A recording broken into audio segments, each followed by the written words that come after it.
Welcome back to the Standard Super League. Still Randy Bueller, joined by Luis Scott Vargas, and now welcome Tom Ross. Congratulations. Hey, thank you.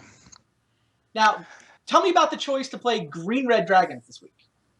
This is a deck I haven't played yet. Anthony Lowry got 9th at the Premier IQ with it. It's a deck that Chris Van Meter was working on for a long time. And it's a deck I've just been wanting to give a try. And I don't know, what's better to play against the Dragon Master with than Taste of His Own Medicine. Got it. Now, you had him on a Naya Dragons list, or just figured anything in Kibler's range is going to be fun to play against with Green Red Dragons? Well, I guess he played like a collected company deck last time. And dabbling on like Dim Protectors, Deathmatch Raptor decks, Dragon decks. Just regular old creature decks. It's like within his range. I figured it'd just be a good old match of Magic. When the die rolls was important, even though I did kind of screw up game one pretty badly. Was off by a point of damage for killing him, and like threw away a point of damage too. But he mulliganed game 3. I kept a little loose one, but ended up getting an accelerate. Barely squeaking that out. Yeah, the Draconic Roar, like Storm Breath, that one turn, we weren't sure if it was going to matter. Then you ended up a point short on the Creator's Clause, which is kind of unfortunate, but you did Storm Breath him to death in the next 2 games. Which seems the attack that turn was questionable, but all right. Yep, Stormbreath Dragon's still a good card. Yeah, Stormbreath Dragon's still a good card. Totally fair. You actually get exactly the same matchup in the semifinals now. You go up against this week's ringer, Kenji Egashira, subbing in for Paul Cheon, who is playing card for card exactly the same deck that Brian Kibler was playing. Oh, really? Yeah, no, okay. It's Ali Antrazi's Naya Dragons list. They both just copied what Ali won with over the weekend. Okay. I didn't even know that was Ali's deck. I didn't know he played Xenagod and Valor Stance. Hey, what's up? It's a cat. All right, cat's gone. I think the chat might like the cat. No, yeah. The cat's still hanging. Only partially gone. Okay. Well, I guess that can beat it once. Maybe it can again. I don't think the matchup's like super good for me or anything. Well, but, you kind of won all 3 games, so. I'm 3-0 against it. Not bad. Not bad. Yeah. I did beat Ali one time. I beat him in a game day. Beat him in finals of game day. He was playing Naya Dragons. So I got a healthy amount of experience versus Archetype. Now, in terms of the playoffs, you are now, I don't know if you're keeping track of this, you're tied with Jerry for 3rd at 70 points. Yeah. 5 points behind Paul / Kenji this week, who is at 75 points. Kind of a big match here in the semis. You'll either be 2nd if you win, or tied with Jerry for 3rd. It depends how Brad finishes up. It's getting a lot closer than I expected. I mean, of course, Owen pulled away, but kind of expected Jerry to be maybe a lock by now. But it's a lot closer than I thought. And like me and Brad and Jerry are all like in the same house right now. So we're rooting for each other, but we should be rooting against each other at this point. Is we're probably gonna bump one of us gonna bump the other person out of like the top 3. Yeah, well, Owen is locked, so you can't all 3 make the playoffs. Right. Yeah, it's basically so it basically comes down to, it's the 3 of you and then Paul. Mm-hmm. It's going to be 2 of the 4 of you is how it probably plays out. I don't think Josh Eder-Layton is mathematically eliminated yet, because he can win next week to get from 45 to 80. I think you guys can eliminate him. Jerry can't get above 70 points. He's already been knocked out. So it's probably going to be 2 of the 4 of you guys to get in, though. That's how it works out. You 3 and Paul. Yeah, whichever non-Owen person places highest is looking pretty good this week. Of course, everyone's still kind of rooting for Owen unless they're actually playing him. Because if Owen wins, it doesn't change all that much. And especially the people who are already out this week, definitely rooting for Owen to remove more and more points from the prize pool. Right. Yeah, but I mean, Brad, Tom, Kenji, any of the 3 of them win this week, and they're going to be sitting pretty. They're going to be sitting in 2nd place with a little bit of a cushion. Yeah. As much as I like both me and Brad to get into this, I think we both can't make it since we have to play each other next round. Or the very last week, week 8. It's tough. Yeah. Brad pretty much has to win out. And if he does that, he's going to have to knock you down to do it. But we'll see what happens. Interesting stuff. What do you think about Brad running back the devotion list again this week? Deck's very good. It's like the most winning deck, like this past weekend. It also in won Standard several Super League, tournaments. has it lost yet? It's I don't got know. like a week win, another week win, and now Brad has run that deck. I think it's 7-0 in Standard Super League play at this point. Sounds about right. And not quite the sample size you get from last weekend's events, where it also did quite well. But the whole undefeated thing is always exciting when it happens. Won a whole bunch of tournaments last weekend. Yeah. I guess it didn't win them all, but it did have put like 4 of 8 in top 8. Yeah, no, deck seems That's impressive. back. It seems like big mana decks are in a good spot in Standard right now. All right, well, thanks for chatting with us, Tom. I think we have stalled long enough, and it's time to go watch a semifinal. We'll let you get ready for yours, and we will head down to watch Brad Nelson and Owen Turnewald. All right.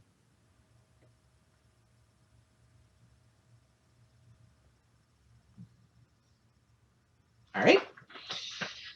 Brad running back the Green-Red Devotion deck that he won last week with. Owen running back the Obzon Control list that he won the previous week of Standard with.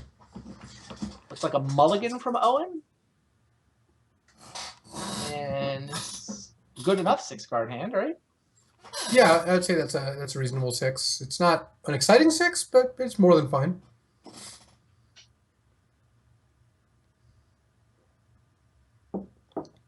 Leads with a Scrylang. Brad does get to lead on Elvish Mystic. Yeah. Couple of Nykthoses for Brad. Really Neo. That's not a bad draw. No, it's not at all. Even though Brad is a mana-heavy hand already, given that he's got a good 4-drop in Xenagos and a good 6 to 7-drop in Genocide, Sylvan Character is more than fine. Yeah. Saw Nykthos number 3 with his Scryland, pushed it to the bottom, of course. Just turn 3 Courser here, right? Just Courser into Rhino and trust in the cards. These end hostilities on the top of his library. That is kind of exactly what he wants in this matchup, isn't it? And hostility is not bad. It's Brad, of course, drew the even better card. He drew a Whisperwood right off the top there for the turn 3 Whisperwood, which pretty hard given his opening hand didn't have a second Accelerant or a Whisperwood. Yeah, that's not bad.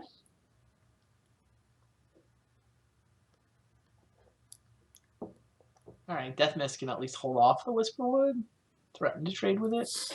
Kind of. It just the Whisperwood sits there accumulating value. Yeah, well, it seems like what Owen needs to do is he's going to need to Obzon Charm away the Whisperwood and then sweep the board with an end hostilities, right? I mean, that's how his draw lines up. Yeah, and that's a reasonable plan. Brad does have some Planeswalkers and a Genesis Hydra. He's got a lot of pretty good ways to reload here. So, and Brad's aware of the end hostilities, so Brad's not going to be caught unawares by it. So how do you play this if you're Brad? I like playing Xenagos here for sure. It seems like a pretty safe play. Would definitely not attack with the Whisperwood. I don't think that you really want to slam Genesis Hydra, though. I guess you do have a little bit of time. You can activate Nykthos for 4, 5, 6, 7. So you can cast a Hydra for 6. More if you play the second Nykthos. Actually, you can actually just go Xenagos plus Xenagos, add 4, activate Nykthos. So you go to 2, you go up to 7. Second Nykthos, you go down to 5, you go up to 12. Or go up to 9, rather. No, 10. You can cast a Hydra for 8 with a Xenagos in play. Yeah, just going nuts seems fine. Brad can't cast End Hostilities next turn. He's 2 turns away from casting Charm into End Hostilities. I think just going through that whole sequence sounds pretty good to me. That's clearly what Brad's thinking about.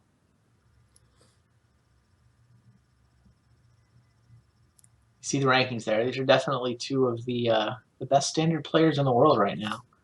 Owen at number 5, Brad at number 13, and both of them have put up particularly good results in Standard. So it looks like Brad's going to wait a little while before going nuts here. Okay, so just the Xenagos. No Genesis Hydra for 8 this turn.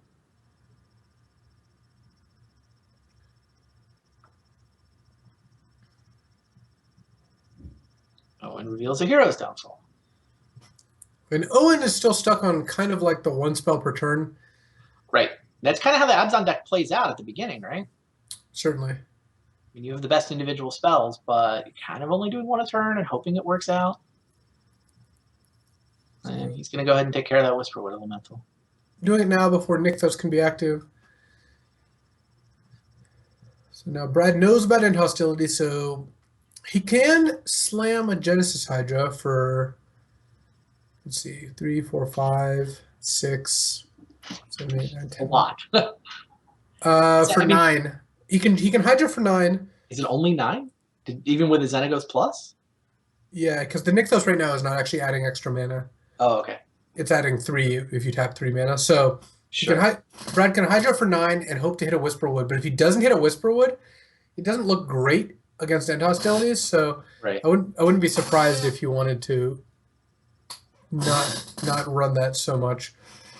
No, he's going to scry first. Oh, he sees Whisperwood. That makes it a little easier. No longer has to go fishing for 9. Now he knows it's there. And Whisperwood, that is his answer to end hostilities, right? I mean, that's basically what the deck does to fight a sweeper effect like that. It does. It's not the end of the world for Owen, though. If Brad casts Whisperwood and then Owen casts end hostilities, Brad still just gets 2 manifest cards because it's just off the Elvish Mystic and the Sylvan Caryatid, assuming Brad can't flip any of the manifests. Oh, it looks like one of the manifests was an Atarka. Hello. Well, there you go. Giant Flyer. Yeah, Giant Flyer comes crunching over. So Dragonlord Atarka was one of the manifests. That was information that Brad had that we didn't exactly have. Worked out okay. Now Owen cracking a Windswept Heath, so he's forced to shuffle away a Den Protector. And this Windswept Heath shuffles away Raptor. And so Owen gets to now cast end hostilities, and then, well, I guess he's just going to pass. He's going to leave up removal spells here. But Brad does have a Whisperwood coming, so yeah, this does not look great for Owen. And this is the same matchup that Owen beat, or that Owen lost to Brad in the finals. Oh, right. This is a rematch of last week's final, isn't it? Mm-hmm. Kind of funny that it's the actual just rematch. Like both players just, well, we made the finals or I won, so these decks are great. Dragonlord Atarka heads over. Owen takes it. So now, again, leaving Brad in the position where if he casts Whisperwood, he knows it's going to get downfalled. Or actually, I guess he doesn't technically know about downfall. So, yeah, the Courser's been in play the whole time. He knows. That wasn't it. That wasn't in Owen's opening hand. Okay. No, the downfall's new. In that case, Brad knows that Owen can end of turn cast a removal spell, untap cast end hostilities. Though Owen is telegraphing it right away, like by not casting end hostilities. So Brad is aware of what's going to happen here. Oh, he's going to go ahead and go for Whisperwood? Looks like it.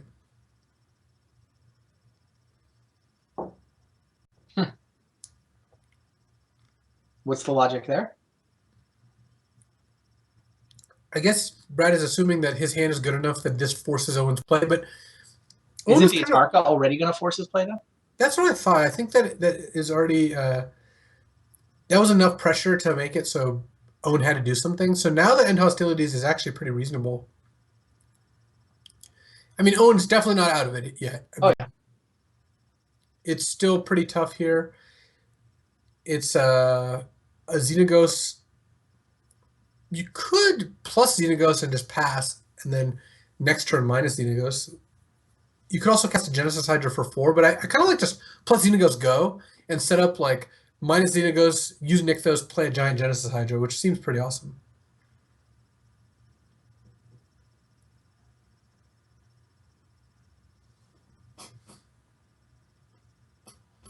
Yeah, the real question is, could Brad have forced Owen to make this end hostilities play without playing his Whisperwood?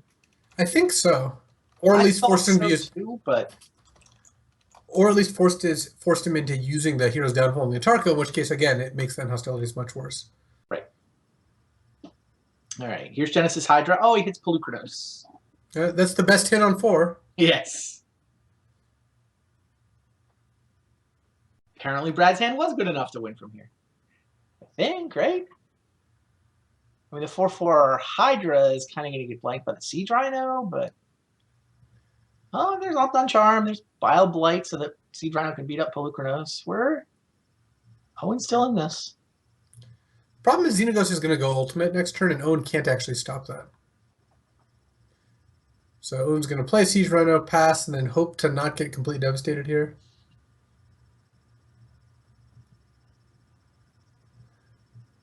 So you're going to flip the top 7 and put any number of creatures or lands into play.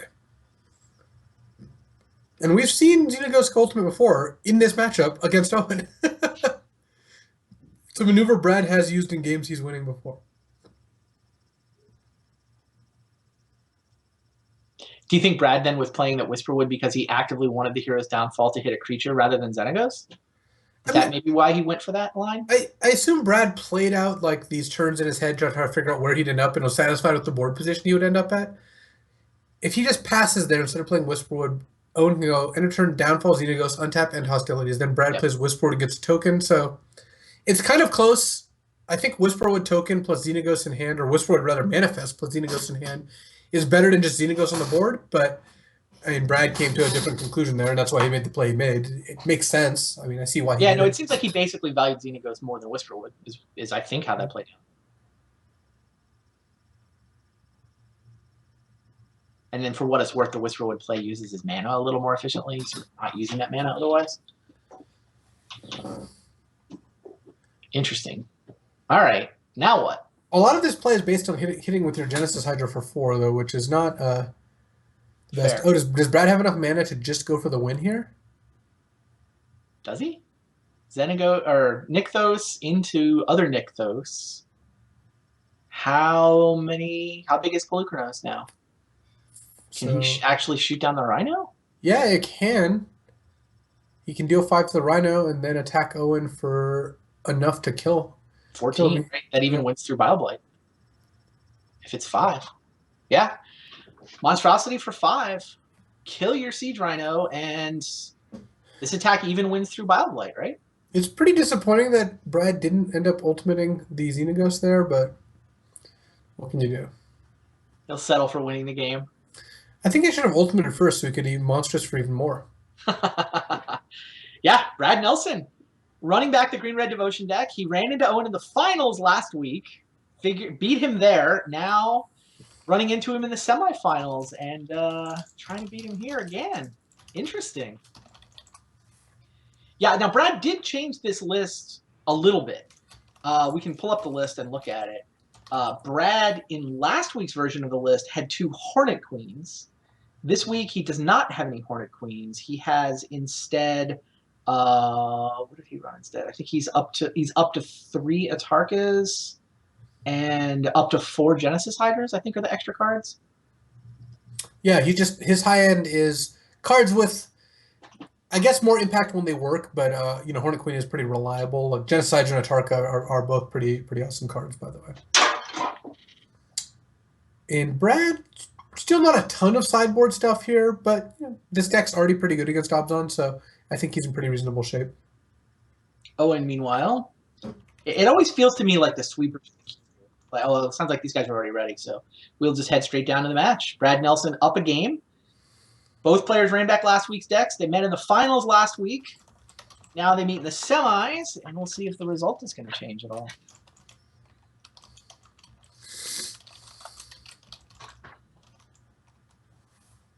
I mean, it feels like this Devotion deck is just naturally pretty good against the Obzon strategy, certainly against the Siege Rhino part of the Obzon strategies. But then the sweepers are the way that Obzon can come back over the top. Yeah, the Hero's Downfalls and Thought Seizes and other removal spells like Obzon Charm plus ways to draw cards. Like this is how the Obzon deck can interact. The fact that their Siege Rhinos really don't do anything is a pretty big strength for the red-green deck. When every single threat in your deck beats a Siege Rhino, you're in pretty good shape.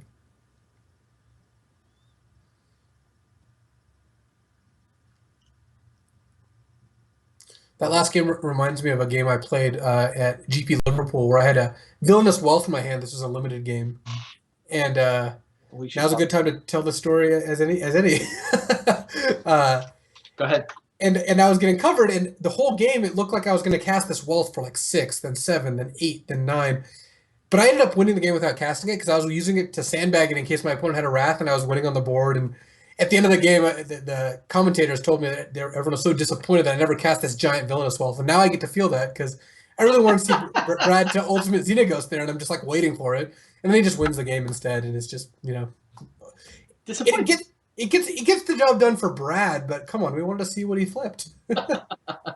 What if he flipped something sweet? Welcome to my world, Luis. Yeah, I know. You're always on that side, whereas I'm the person on the side like, well, I think my win percentage is a little higher if I don't cast this Villainous Wealth. So fair enough. So we are in the semifinals. We have Brad Nelson up a game on Owen Turtenwald. Brad Nelson, who, I mean, with a win here, he gets to 65 points. He'll only be 5 points behind Jerry Thompson with a win in this match. If he wins the week, he can actually get all the way to second place, if I'm not mistaken. Yeah, he can get to 80. It depends whether Paul or Tom wins, but he can get as high as second place. All those people who had abandoned him after first picking him in their fantasy SSL drafts are maybe going to get paid off here at the end.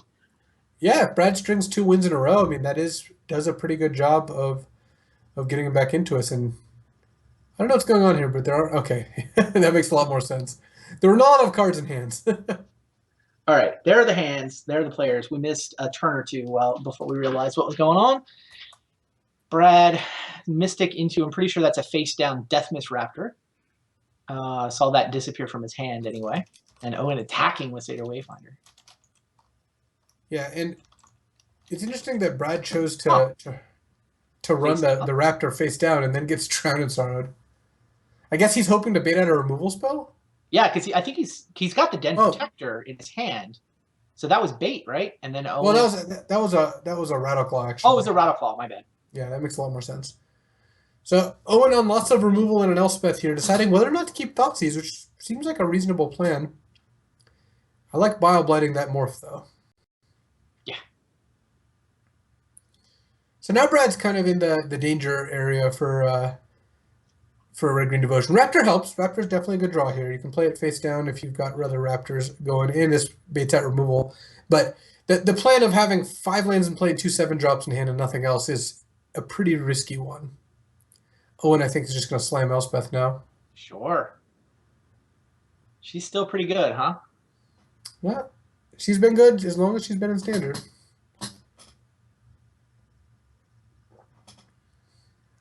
One more mana and Atarka comes out. And Owen hoping that's not a Den Protector, and luckily for him, it is not. Yeah, if that was a Den Protector, Owen would not get the opportunity to block here because it would have flipped and become unblockable. Owen is not actually in horrible shape, even if these Atarkas start coming down. The first one can't kill Elspeth. Owen will have a Siege Rhino and 5 tokens in play, and Owen can Heroes Downfall it. And then the second one does kill Elspeth, but at least Owen isn't dead then. He's got it end hostilities. Owen would certainly hope Brad misses this turn so he can at least get a turn of attacks with everything before Atarka comes down. But again, it's not like some of the other matches where when Atarka comes down, the game's just over. Does Brad draw the 7th land? He does. 7th land. Now it's time to crack the Worded Foothills. Here comes Dragon Lord Atarka.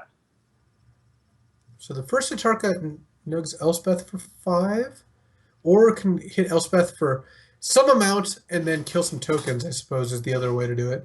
You certainly don't want Elspeth to like be threatened minusing to kill Atarka. Sure. That means you have to hit her at least 4 times here. Maybe 3 and you tempt him? Minus your Elspeth, I've got a replacement Atarka? Maybe not. Yeah, 4 times. So Owen really needs another spell here, because if he can string together a second removal spell, I don't think he's in that bad a shape. Corsair's okay. But the second Atarka here is gonna make a pretty big impact. Right. Do you think Owen gonna end hostilities here? Kill Atarka and try to save Elspeth? Or did he see Brad's hand to know that there's another Atarka? Well, even if you know there's another Atarka, I mean Hero's Downfall is a lot more appealing. Okay. And then you get to send, if you want, you can send with everything. Seems pretty reasonable. One token to the Death Misraptor, right? Yeah, or Death Mist. Yeah. Yeah. So now Brad gets to go Atarka, kill 3 tokens, kill Elspeth, and Owen can kind of set it back to nothing. Owen gets the first draw step here against Brad's, but Brad has Courser in hand. Yeah, these draws have pretty much canceled each other out, huh? And Owen did leave the Courser on top, so now it's Courser to Courser. Looks like Owen may just play Courser and just because he's got actually 5 tokens plus the Elspeth. Owen's still just winning on the board. He's not dying to Atarka. So now Brad goes Courser, hopefully plays a land, gain a life. All right, those libraries are reversed. We should try to get those moves to where sense. Wait, I'm pretty sure that's Brad's Elspeth, actually. No.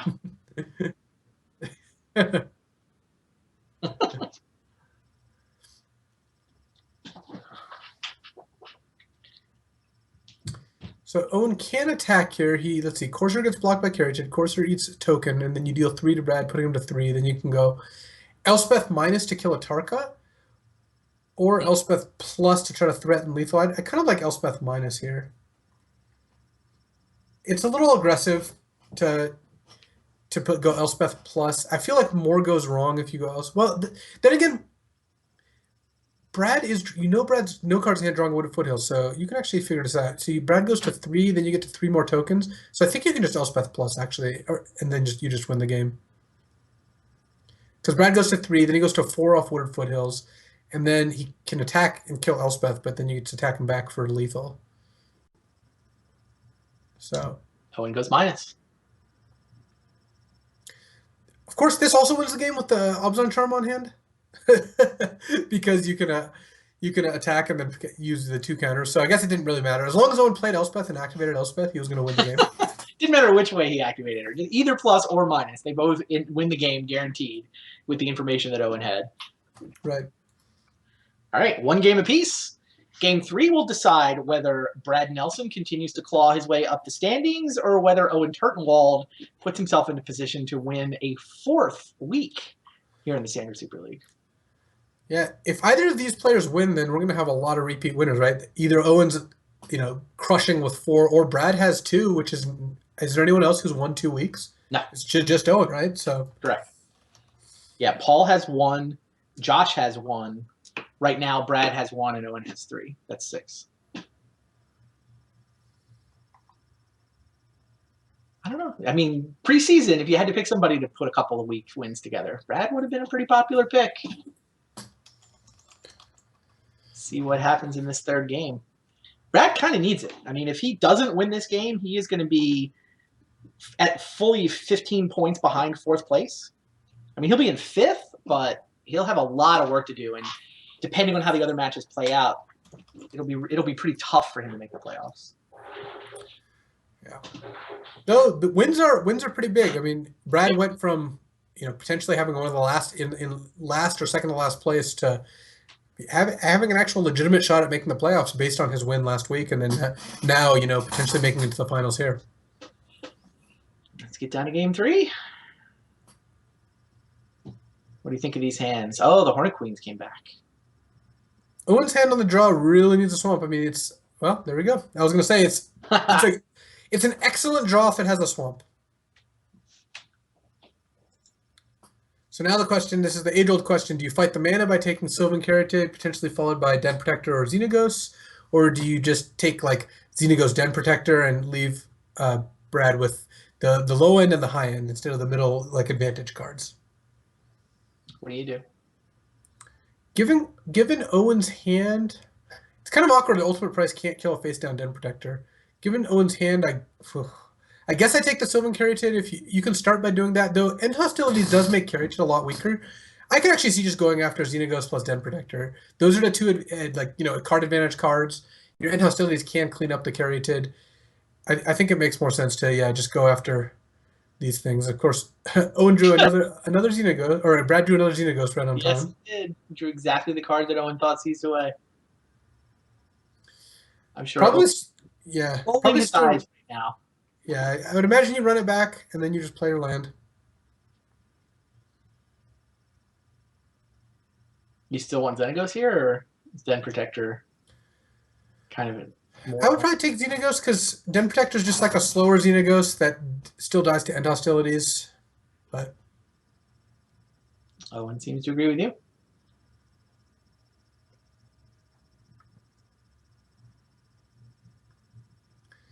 So what does Owen want to draw here? He doesn't actually, without double black, he does not have a way to kill that Den Protector before it flips. So Owen's probably just going to have to contend himself with playing a Courser here.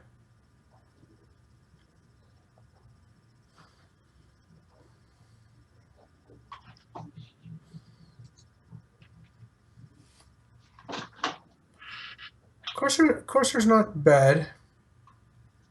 You could leave up Obzon Charm, but it seems like having a Courser in play is going to end up being the most profitable. Courser reveals Abzon Charm. And here we go. It's just all Xenagos all the time. So you could just play Xenagos, make a token, and then next turn if Owen attacks, you can double block, but then that gets wrecked by Obzon Charm. You can block with Sylvan Caryatid, which is not too bad. Trading a Caryatid for an Obzon Charm, or you can just jump with the token, and that seems fine too. So still seems better to play Xenagos here.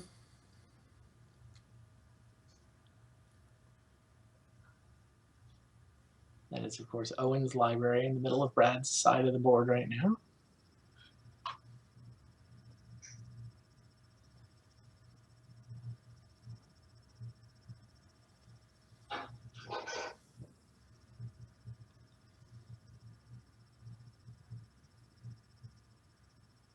Yeah.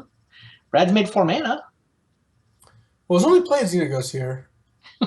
So my guess is that that is what he's running. And you could actually plus, but that seems worse than just making a Satyr here.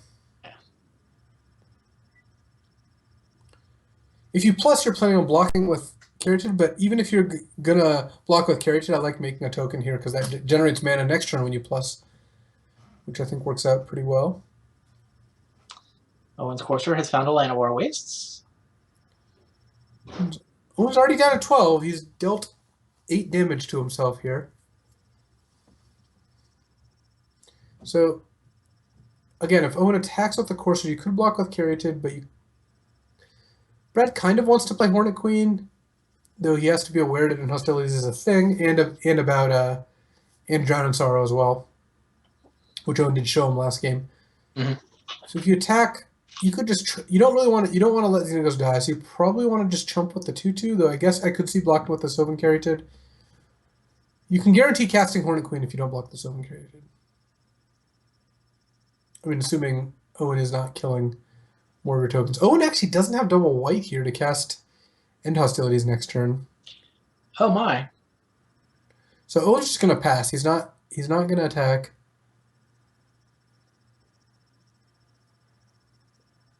So I guess Owen's setting up end of turn, cast Obzon Charm to draw 2, untap, play End Hostilities, leaving it as Xenagos versus a handful of gas, which is not bad for Owen. Now, if you're Brad, do you just go for Hornet Queen here and force Owen to show you a sweeper?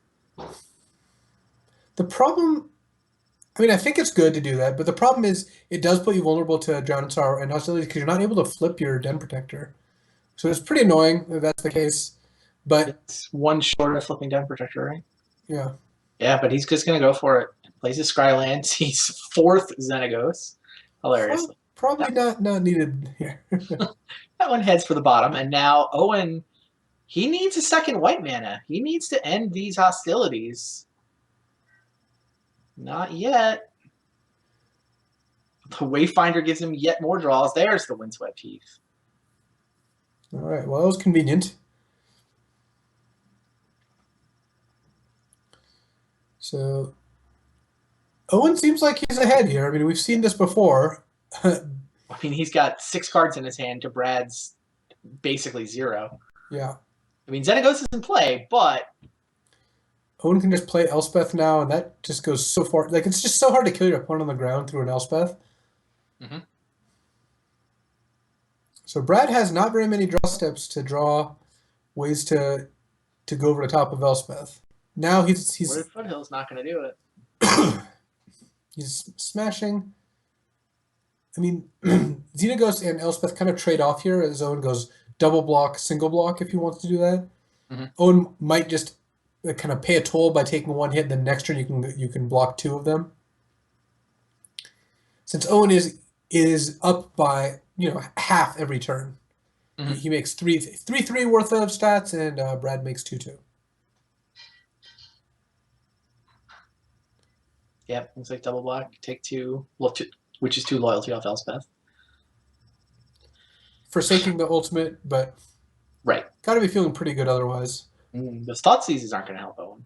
No, not so much.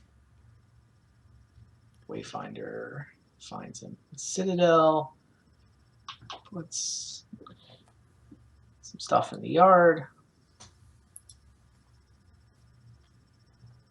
Owen's got an ultimate price. He's got an Abzan Charm.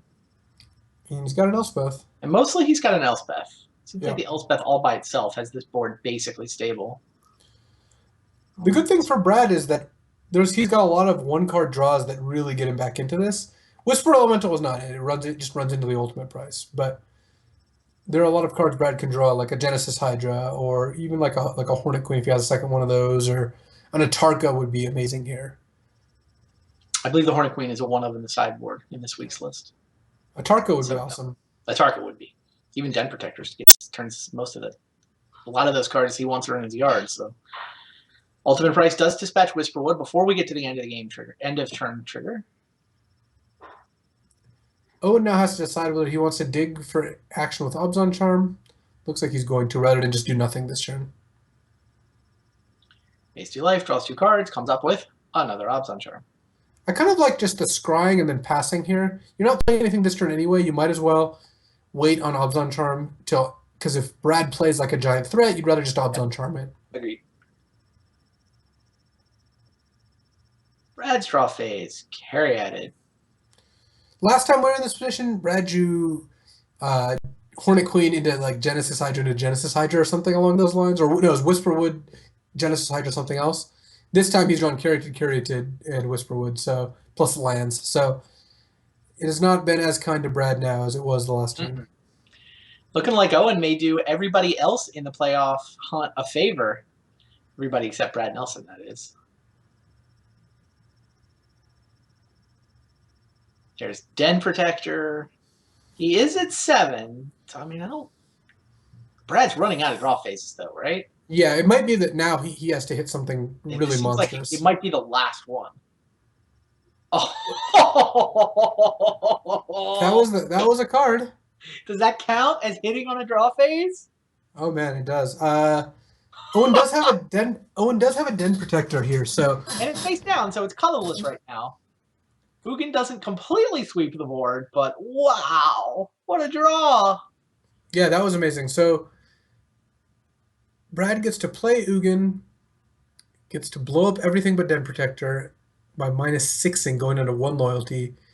Owen still gets to Den Protector back, like a Siege Rhino or an Abzan Charm or something along those lines, and then have a second Abzan Charm, like draw with the Abzan Charm, and then end up in pretty good shape. But this is step 1. I mean, this takes away a lot of what Owen has going. Xenagos goes up to make the mana for Ugin. And Owen sees what's about to happen to him.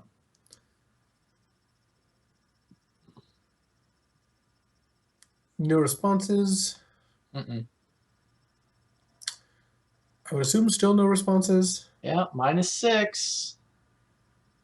That takes care of Elspeth, 10 tokens, everything else except for the face down Den Protector, which Owen is now going to flip. What does he get back? Oh, Den Protector. Yeah, for those saying that Brad could have -0, that'd kill all of Brad's tokens too, and the Den Protector would have flipped in response. So that would have not worked out very well. So Den Protector kills Ugin. Owen top deck to Siege Rhino with his draw phase after having recursed a Den Protector, which I assume he's now going to play face down. So Yep. Brad's Ugin top deck was not enough all by itself, but it did kind of get him back in. Is he a mana short? He's a mana short of the Dragon Lord of Tarka. So Owen Turtenwald gets vengeance for last week's finals defeat at the hands of Brad Nelson. And Owen Turtenwald says, I'm going back to the finals. You guys are welcome to fight over the second and third spots in the playoffs. I'm going to run away with the regular season title. I'm going to see if I can win a fourth week. Wow. All right, we are going to take a quick break. We'll get Owen in for a winner interview while we set up the other semifinal match. When we come back, it's going to be Tom Ross against this week's ringer, the Paul Cheon substitute, Kenji Egashira. Stay tuned.